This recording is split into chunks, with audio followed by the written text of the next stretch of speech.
Chitralekha film studio വളരെ പ്രതീക്ഷയുള്ള ഒരു studio ആയിരുന്നു. നമ്മുടെ സർക്കാർ തലത്തിൽ ചിത്രാഞ്ജലി തുടങ്ങുന്നതിന് മുമ്പ് ഈ ചിത്രലേഖ വളരെ വിജയകരമായി വരും സഹകരണാടിസ്ഥാനത്തിൽ എന്നൊക്കെ വിചാരിച്ചിരുന്നു. പക്ഷേ അതും വലിയ കാര്യങ്ങളൊന്നും നടക്കാത്ത കൊടിയേറ്റം എന്ന സിനിമയോടുകൂടി തന്നെ അതിൻ്റെ പ്രവർത്തനങ്ങൾ നിലച്ചു പോവുകയാണ് ഉണ്ടായത് കേട്ടോ. കൃഷ്ണനായിട്ട് അവിടെ പ്രേം നസീറാണ്, ഇവിടെ ആരെ കൃഷ്ണനാക്കും?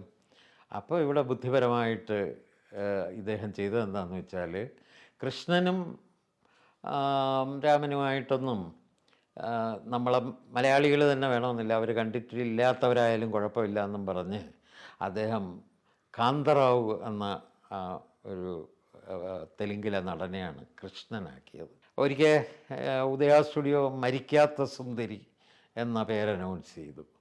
അവർ ഷൂട്ടിംഗ് തുടങ്ങിയ ഉടൻ തന്നെ നീലായിൽ മെർലാൻഡിൽ ഉറങ്ങാത്ത സുന്ദരി എന്ന പേരിൽ ഒരു സിനിമ തുടങ്ങി. മാർത്താണ്ഡവർമ്മ എന്ന പേര് മാത്രമല്ല അദ്ദേഹം രജിസ്റ്റർ ചെയ്തിട്ടുള്ളത്, മാർത്താണ്ഡവർമ്മ രാജാ മാർത്താണ്ഡവർമ്മ അങ്ങനെയൊക്കെ രജിസ്റ്റർ ചെയ്തു. കാരണം താൻ രജിസ്റ്റർ ചെയ്ത പേര് പോകരുതല്ലോ. ചലച്ചിത്ര വിചാരത്തിലേക്ക് സ്വാഗതം. നമ്മുടെ നാട്ടിൽ വരുമ്പോൾ ഹിന്ദിയിലുമൊക്കെ ഉണ്ട് പ്രധാന, ഇപ്പോൾ കൽക്കട്ടയിലുണ്ട് ന്യൂ തിയേറ്റേഴ്സ്, ബോംബെ ടോക്കീസ് ഉണ്ട് ഇന്ത്യയിൽ, അങ്ങനെ അവരൊക്കെ വലിയ സ്റ്റുഡിയോകളായിരുന്നു. നമ്മുടെ കേരളത്തിലേക്ക് വരുമ്പോൾ ഇവിടെ സ്റ്റുഡിയോകളൊന്നും അത്ര ക്ലച്ച് പിടിച്ചില്ല എന്ന് തന്നെ പറയാം. ആദ്യത്തെ സ്റ്റുഡിയോ ഇപ്പോൾ നിശബ്ദ സിനിമ എടുത്ത സ്റ്റുഡിയോകൾ തന്നെയുണ്ട്, ജയസി ഡാനിയലിൻ്റെ ആയാലും, പിന്നെ രാജേശ്വരി പിക്ചേഴ്സ് എന്ന് പറഞ്ഞ് സുന്ദർരാജ് തുടങ്ങിയ ഇവർക്കൊന്നും ഒരു പടത്തിൽ കൂടുതൽ പോകാൻ പറ്റിയില്ല. അതിന് ശേഷമാണ് ഒരു ശരിയായ സ്റ്റുഡിയോ എന്ന രൂപത്തിൽ ഉദയ വരുന്നത്. അതിൻ്റെ തൊട്ടടുത്ത് തന്നെ ഉദയ വന്ന് ഒരു 2-3 വർഷത്തിനുള്ളിൽ തന്നെ മെരിലാൻഡ് സ്റ്റുഡിയോ വന്നു. ഈ 2 സ്റ്റുഡിയോകളും തന്നെയാണ് ഇവിടെ നിലയുറപ്പിച്ച സ്റ്റുഡിയോകൾ. അതിനുശേഷം സ്റ്റുഡിയോകൾ തുടങ്ങാൻ ചില യത്നങ്ങളുണ്ടായി. അജന്ത സ്റ്റുഡിയോ എന്ന പേരിൽ ആലുവയിൽ സഹകരണ മേഖലയിലൊരു സ്റ്റുഡിയോ തുടങ്ങി. അവരൊരു 1-2 പടങ്ങൾ, ഇപ്പോൾ മാപ്പുസാക്ഷി, അങ്ങനെ 1-2 പടങ്ങൾ അവർ എടുത്തു. അതിനപ്പുറം അത് പോയില്ല. അതുപോലെ ശ്രീകൃഷ്ണ സ്റ്റുഡിയോ തിരുവനന്തപുരം, അതും പോയി, പിന്നീട് പ്രവർത്തനം പോയില്ല. ചിത്രലേഖ ഫിലിം സ്റ്റുഡിയോ വളരെ പ്രതീക്ഷയുള്ള ഒരു സ്റ്റുഡിയോ ആയിരുന്നു. നമ്മുടെ സർക്കാർ തലത്തിൽ ചിത്രാഞ്ജലി തുടങ്ങുന്നതിന് മുമ്പ് ഈ ചിത്രലേഖ വളരെ വിജയകരമായി വരും സഹകരണാടിസ്ഥാനത്തിൽ എന്നൊക്കെ വിചാരിച്ചിരുന്നു. പക്ഷേ അതും വലിയ കാര്യങ്ങളൊന്നും നടക്കാത്ത കൊടിയേറ്റം എന്ന സിനിമയോടുകൂടി തന്നെ അതിൻ്റെ പ്രവർത്തനങ്ങൾ നിലച്ചു പോവുകയാണ് ഉണ്ടായത്. അപ്പോൾ ഈ ഉദയയും നീലയുമാണ് ഇവിടെ നിലനിന്നതും ധാരാളം ചിത്രങ്ങളെടുത്തതുമായ 2 സ്റ്റുഡിയോകൾ. അതിൽ ഇവർ തമ്മിൽ വലിയ പോരുകളും നടന്നിട്ടുണ്ട്. അതിൽ ഏറ്റവും രസകരമായൊരു സംഭവം നടന്നത്, ഒരു സ്റ്റുഡിയോ ഏതെങ്കിലും ഒരു ചിത്രം നിർമ്മിക്കുന്ന പറയുമ്പോൾ അതേ സ്വഭാവത്തിൽ മറ്റൊരു ചിത്രം നിർമ്മിക്കുക. ഇപ്പം സീത ഉദയ സ്റ്റുഡിയോ നിർമ്മിക്കുമ്പോൾ ശ്രീരാമ പട്ടാഭിഷേകം മെരിലാൻഡിൽ ചിത്രീകരിക്കുന്നു. അതുപോലെയാണ് ഒരിക്കൽ കൃഷ്ണകുചേല എന്ന് പറഞ്ഞ് വളരെ പ്രസ്റ്റീജിയസ് ആയിട്ടൊരു സിനിമ ഈ ഉദയ അനൗൺസ് ചെയ്തു. അതിൽ മലയാളത്തിലെ മിക്കവാറും എല്ലാ താരങ്ങളും ഉണ്ട്. സത്യനുണ്ട്, പ്രേം നസീറുണ്ട്, ബാക്കി എല്ലാവരുമുണ്ട്. പി ഭാസ്കരൻ്റെ ഗാനങ്ങൾ, കെ രാഘവൻ്റെ സംഗീതം. അതുപോലെ പിന്നെ ഒരാൾക്ക് ചെയ്യാൻ കഴിയില്ല എന്നാണ് കുഞ്ചാക്കോ വിചാരിച്ചത്, ഉദയയുടെ കുഞ്ചാക്കോ. പക്ഷേ മെരിലാൻഡിൽ ഉടൻ തന്നെ ഭക്തകുചേല തുടങ്ങിയപ്പോൾ ഈ ആർട്ടിസ്റ്റുകളൊന്നും ഇല്ലല്ലോ. കൃഷ്ണനായിട്ട് അവിടെ പ്രേം നസീറാണ്, ഇവിടെ ആരെ കൃഷ്ണനാക്കും? അപ്പോൾ ഇവിടെ ബുദ്ധിപരമായിട്ട് ഇദ്ദേഹം ചെയ്തത് എന്താണെന്ന് വെച്ചാൽ, കൃഷ്ണനും രാമനുമായിട്ടൊന്നും നമ്മളെ മലയാളികൾ തന്നെ വേണമെന്നില്ല, അവർ കണ്ടിട്ടില്ലാത്തവരായാലും കുഴപ്പമില്ല എന്നും പറഞ്ഞ് അദ്ദേഹം കാന്തറാവു എന്ന ഒരു തെലുങ്കിലെ നടനെയാണ് കൃഷ്ണനാക്കിയത്. അതുപോലെ വാസുദേവറാവു എന്ന് പറഞ്ഞ് മറ്റൊരാൾ കുചേലനായി. അപ്പോൾ ഈ പ്രധാന റോളുകൾ 2 തെലുങ്ക് നടന്മാരാണ് ചെയ്തിരിക്കുന്നത്. തിക്കുറിശ്ശിയും കൊട്ടാരക്കരയും പിന്നെ അവിടെയും ഉണ്ട് ഇവിടെയും ഉണ്ട്. അവർക്ക് വിലക്കൊന്നും ബാധകമില്ല. അവർ സ്റ്റുഡിയോയ്ക്ക് പ്രശ്നമല്ല. തിക്കുറിശ്ശി, കൊട്ടാരക്കര, എസ് പി പിള്ള, ബഹദൂർ ഇവരൊക്കെ രണ്ട് സ്ഥലത്തും മാറി മാറി ചെയ്യാറുണ്ട്. അങ്ങനെ അവസാനം ഈ ഭക്തവിചാലയിൽ മെരിലാൻഡിൻ്റെ അന്നത്തെ സ്ഥിരം മ്യൂസിക്കിൻ്റെ ടീമുണ്ട്. തിരുനയിനാർക്കുറിച്ചി മാധവൻ നായരാണ് അന്ന് ഗാനരചയിതാവ്. ബ്രദർ ലക്ഷ്മണാണ് സംഗീത സംവിധായകൻ. അവരാണ് ചെയ്തിരിക്കുന്നത്. അപ്പോൾ പി ഭാസ്കരനുമായിട്ട് താരതമ്യപ്പെടുത്തുമ്പോൾ തിരുനയിനാർക്കുറിച്ചി അങ്ങനെ വലിയൊരു കവിയോ ഗാനരചയിതാവോ അല്ല. അതുപോലെ കെ രാഘവനുമായിട്ട് താരതമ്യപ്പെടുത്താൻ പറ്റിയ ആളല്ല ബ്രദർ ലക്ഷ്മൺ. പക്ഷേ സിനിമ വന്നപ്പോൾ എന്ത് പറ്റി? ഇത് ഭക്തകുചേല സൂപ്പർ ഹിറ്റായി മാറി. കൃഷ്ണകുചേല പരാജയപ്പെടുകയും ചെയ്തു.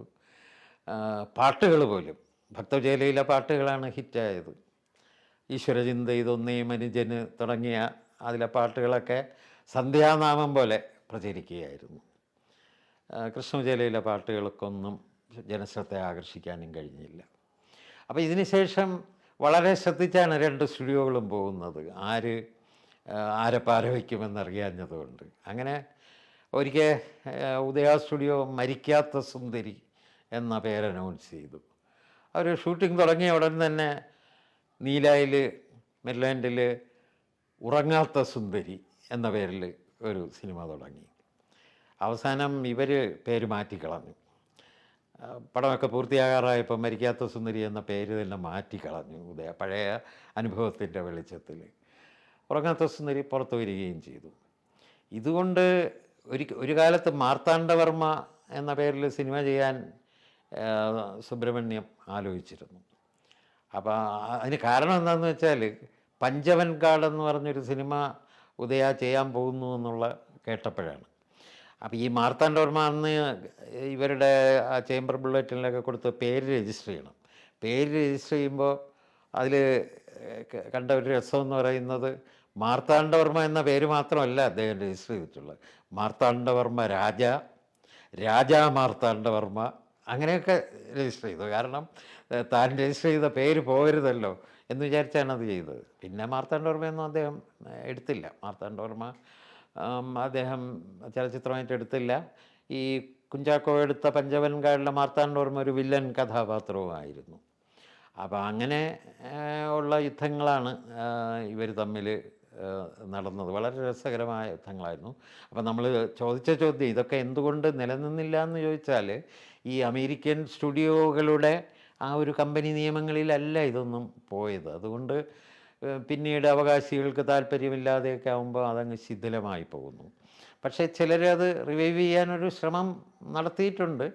അങ്ങനെ കുഞ്ചാക്കോയുടെ മകൻ ബോബൻ കുഞ്ചാക്കോയുടെ മകൻ കുഞ്ചാക്കോ ബോബൻ സിനിമയിൽ തന്നെ ഉള്ളത് കൊണ്ട് അദ്ദേഹം ഉദയ എന്നൊരു ബാനർ ഉപയോഗിച്ച് സിനിമ ചെയ്തെങ്കിലും അതൊരു സ്റ്റുഡിയോ പ്രൊഡക്ഷനൊന്നുമല്ല. അതുപോലെ ഇവിടെ സുബ്രഹ്മണ്യത്തിൻ്റെ ഒരു കൊച്ചുമകൻ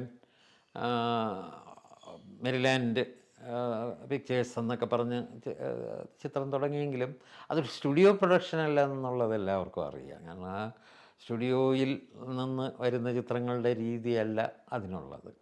അപ്പോൾ അതുകൊണ്ടാണ് നമ്മുടെ നാട്ടിൽ ഈ സ്റ്റുഡിയോകൾ പരാജയപ്പെടുന്നത്. മാത്രമല്ല ഇന്നിപ്പോൾ സ്റ്റുഡിയോയുടെ ഒന്നും സഹായമില്ലാതെ ആളുകൾക്ക് ചിത്രങ്ങൾ ചെയ്യാൻ കഴിയുന്ന ഒരവസ്ഥയുണ്ട്. അതിൻ്റെ ഓരോ ഡിപ്പാർട്ട്മെൻറ്റ് ഓരോടത്ത് ഇപ്പോൾ സൗണ്ടിൻ്റെ സ്റ്റുഡിയോ വേറെ, പിന്നെ ഷൂട്ടിങ്ങിനുള്ള സൗകര്യങ്ങൾ വേറെ എന്നുള്ള അന്നങ്ങനെ അല്ലല്ലോ. മിക്കവാറും ലാബ് പ്രോസസ്സിങ് ഇതൊക്കെ കൂടെ ഉള്ളതാണ് നമ്മൾ സ്റ്റുഡിയോ എന്ന് പറയുക. അപ്പോൾ അത്തരം പ്രക്രിയകളൊക്കെ ആവശ്യമായിരുന്നു. ഇന്നതൊന്നും ആവശ്യമില്ല. അതുകൊണ്ടാണ് പുതിയ സ്റ്റുഡിയോകളൊന്നും രൂപപ്പെടാത്തത്. നമ്മുടെ സർക്കാർ ഉടമയിലുള്ള ചിത്രാഞ്ജലി ബ്രാഞ്ചുകളുണ്ടാക്കുന്നു. അങ്ങനെ തിരുവനന്തപുരത്തെ ചിത്രാഞ്ജലിക്കിപ്പോൾ കൊച്ചിയിൽ ബ്രാഞ്ചുണ്ട്. കുറേ വർക്കുകളൊക്കെ അവിടെ നടക്കുന്നുമുണ്ട്. മദ്രാസിൽ ചില സ്റ്റുഡിയോകൾ ഇപ്പോഴും നിലവിലുണ്ട്. AVM-ഉം ജെമിനിയും ഒക്കെ ഇപ്പോഴും നിലവിലുണ്ട്. എന്നാലും ആ സ്റ്റുഡിയോകളുടെ പ്രാധാന്യം വളരെ വളരെ കുറഞ്ഞു പോയിട്ടുണ്ട്. അന്നത്തെ പോലെ അന്ന് ഇപ്പോൾ അമേരിക്കൻ സ്റ്റുഡിയോകളെന്ന് വെച്ചാൽ അവർക്ക് തന്നെ തിയേറ്ററുകളുണ്ടായിരുന്നു. അവർ തന്നെ ധാരാളം ചിത്രങ്ങൾ നിർമ്മിച്ചിരുന്നു. അങ്ങനെയുള്ള ഏർപ്പാടുകളുണ്ടായിരുന്നു. നമുക്ക് മെരിലാൻഡിൻ്റെ കീഴിലും തിരുവനന്തപുരത്തെ തിയേറ്ററുകളുണ്ടായിരുന്നു. ധാരാളം തിയേറ്ററുകൾ മെരിലാൻഡിൻ്റെ കീഴിലുണ്ടായിരുന്നു. ന്യൂ തിയേറ്റർ, പത്മനാഭ, ശ്രീകുമാർ, ശ്രീ വിശാഖ് തുടങ്ങിയ തിയേറ്ററുകളുണ്ടായിരുന്നു. അപ്പോൾ ഇപ്പോൾ അതെല്ലാം മാറി. തിയേറ്ററുകളുടെ ഉടമസ്ഥാവകാശങ്ങളും ഒക്കെ മാറി. പുതിയ പുതിയ തിയേറ്ററുകൾ വന്നു, മാളുകൾ വന്നു. അപ്പോൾ തിയേറ്ററിൻ്റെ തന്നെ ഒരു സംവിധാനം മാറി മറിഞ്ഞല്ലോ. അങ്ങനെയാണ് സ്റ്റുഡിയോകളുടെ അലകുംപിടി മാറിയത്. പഴയതുപോലെ ഒരു സ്റ്റുഡിയോകളുടെ ഒരു ഭരണം ഇനി ഉണ്ടാകാനുള്ള വിദൂര സാധ്യത പോലുമില്ല.